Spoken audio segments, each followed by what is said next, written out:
ગુજરાતમાં દારૂબંધી તો નથી કરાવી શકતી, પરંતુ સામાન્ય લોકોને હેરાન કરી રહી છે।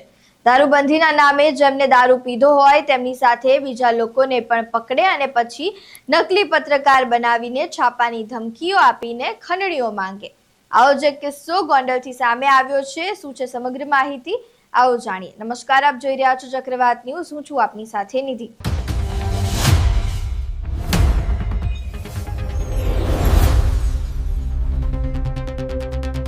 રાજકોટ રેન્જમાં જ્યારથી નિર્લિપ્ત રાયની એન્ટ્રી થઈ છે ત્યારથી લોકોમાં પોલીસ તંત્ર પાસેથી ન્યાય મળવાની અપેક્ષાઓ વધી રહી છે।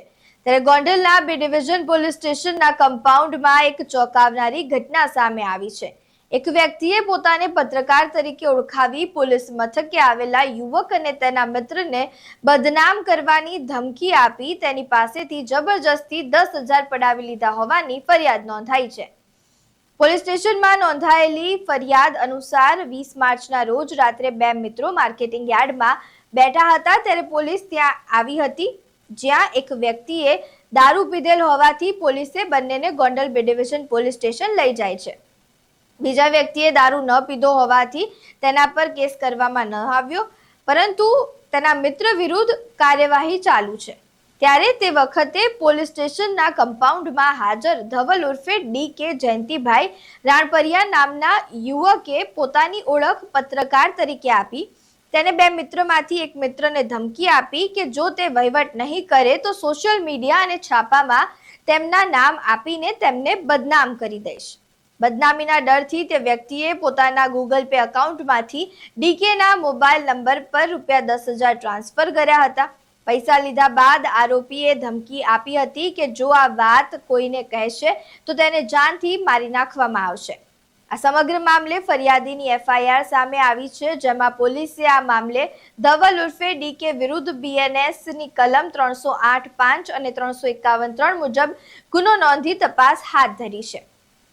હવે આ સમગ્ર ઘટના સામે આવ્યા બાદ પ્રશ્ન એ થઈ રહ્યો છે કે જ્યાં પોલીસે દારૂબંધી લાગુ કરવા માટે કામગીરી કરવાની છે તેના બદલે નકલી પત્રકારો ઊભા કરીને ખંડણી માંગવાનું કામ કરશે તો પહેલાથી જ રાજ્યમાં જે પોલીસની છાપ સામાન્ય લોકોની નજરમાં ખરાબ છે એ વધુ ખરડાશે અને જે પોલીસ રક્ષણનું કામ કરે છે તે ભક્ષક બનીને સામાન્ય લોકોને હેરાન પરેશાન કરશે તો સામાન્ય લોકો જશે ક્યાં, એ મોટો પ્રશ્ન ઊભો થઈ રહ્યો છે।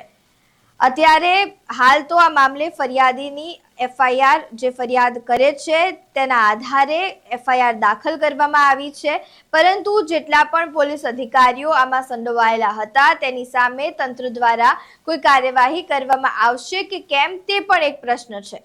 એક બાજુ નાયબ મુખ્યમંત્રી પોલીસના વખાણ કરતા થાકતા નથી, ત્યાં બીજી બાજુ આ કિસ્સા સામે આવ્યા છે તે પોલીસ તંત્રની કામગીરી પર મોટો સવાલ ઊભો કરે છે અને હવે આ કાર્યવાહીના કારણે કદાચ સામાન્ય જનતા પોલીસ સ્ટેશનમાં ફરિયાદ નોંધાવવા જતી હશે એ પણ જતા ખચકાશે, કારણ કે સામાન્ય જનતા આવા કિસ્સાઓના કારણે પોલીસ પર ભરોસો મૂકી શકતી નથી। હાલ તો આ સમગ્ર મામલે જે સામે આવ્યો છે ત્યારે રાજકોટના નિર્લિપ્ત રાયના આગમન બાદ પોલીસ બેડામાં આપણને અત્યારે નતનવા પ્રયોગો થઈ રહ્યા હોય તેવું લાગી રહ્યું છે, પરંતુ આ મામલે હજુ સુધી કોઈ પોલીસ અધિકારી પર કાર્યવાહી કરવામાં નથી આવી। ત્યારે હવે જોવું રહ્યું કે આ ભ્રષ્ટ અધિકારીઓ સામે ક્યારે અને કેવી કાર્યવાહી કરવામાં આવે છે। તમારું આ સમગ્ર મામલે શું માનવું છે અમને કમેન્ટ બોક્સમાં જરૂરથી જણાવજો।